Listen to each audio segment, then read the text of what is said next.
Welcome to Sanmarga classes. ಬಲ ಮತ್ತು ಚಲನೆಯ ನಿಯಮಗಳು ಪಾಠದ 73ನೇ ಪ್ರಶ್ನೆ.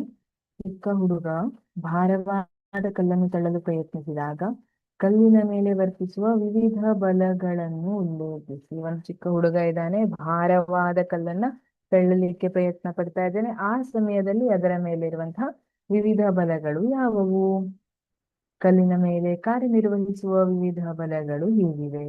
ಭೂಮಿಯು ಪ್ರಯೋಗಿಸುವ ಗುರುತ್ವಾಕರ್ಷಣ ಬಲವು ಕಲ್ಲನ್ನು ಕೆಳಮುಖವಾಗಿ ಎಳೆಯುತ್ತದೆ. ಇಲ್ಲಿ ಭೂಮಿ ಗುರುತ್ವಾಕರ್ಷಣ ಬಲವನ್ನ ಅಪ್ಲೈ ಮಾಡ್ತಾ ಇದೆ, ಕಲ್ಲನ್ನ ಕೆಳಮುಖವಾಗಿ ಎಳಿತಾ ಇದೆ. ಇದು ಒಂದಾಯ್ತು. ನೆಲವು ಕಲ್ಲಿನ ಮೇಲೆ ಲಂಬವಾಗಿ ಮೇಲ್ಮುಖವಾಗಿ ಪ್ರಯೋಗಿಸುವ ಪ್ರತಿಕ್ರಿಯಾ ಬಲ. ಇಲ್ಲಿ ನೆಲ ಏನ್ ಮಾಡ್ತಾ ಇದೆ? ಇದಕ್ಕೆ ಅಪೋಸಿಟ್ ಆಗಿ ಲಂಬವಾಗಿ ಮೇಲ್ಮುಖವಾಗಿ ಪ್ರತಿಕ್ರಿಯಾ ಬಲವನ್ನ ಅಪ್ಲೈ ಮಾಡ್ತಾ ಇದೆ. ಹುಡುಗನು ಬೀರುವ ತಳ್ಳುವ ಬಲ, ಹುಡುಗ ತಳ್ಳಲಿಕ್ಕೆ ಪ್ರಯತ್ನ ಪಡ್ತಾ ಇದ್ದಾನಲ್ಲ, ಆ ಬಲ ಅಪ್ಲೈಡ್ ಫೋರ್ಸ್ ಈ ದಿಕ್ಕಿನಲ್ಲಿ ಇದೆ. ಕಲ್ಲು ಬೀರುವ ಘರ್ಷಣಾ ಬಲ, ಕಲ್ಲು ಮತ್ತೆ ನೆಲದ ನಡುವೆ ಘರ್ಷಣಾ ಬಲ ಆಕ್ಟ್ ಆಗ್ತಾ ಇರುತ್ತೆ.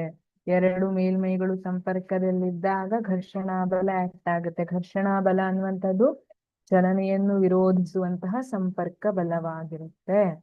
ಇಲ್ಲಿ ಕಲ್ಲು ಬೀರುವಂತಹ ಘರ್ಷಣಾ ಬಲ. ಒಬ್ಬ ಸಣ್ಣ ಹುಡುಗನು ಭಾರವಾದ ಕಲ್ಲನ್ನು ತಳ್ಳಲು ಪ್ರಯತ್ನಿಸಿದಾಗ ಈ ಎಲ್ಲಾ ಬಲಗಳು ಸಮತೋಲನದಲ್ಲಿರುತ್ತವೆ, ಆದ್ದರಿಂದ ಕಲ್ಲು ಚಲಿಸುವುದಿಲ್ಲ. ಈ ಕಾರಣಕ್ಕಾಗಿ ಕಲ್ಲು ಚಲಿಸುವುದಿಲ್ಲ. Thank you.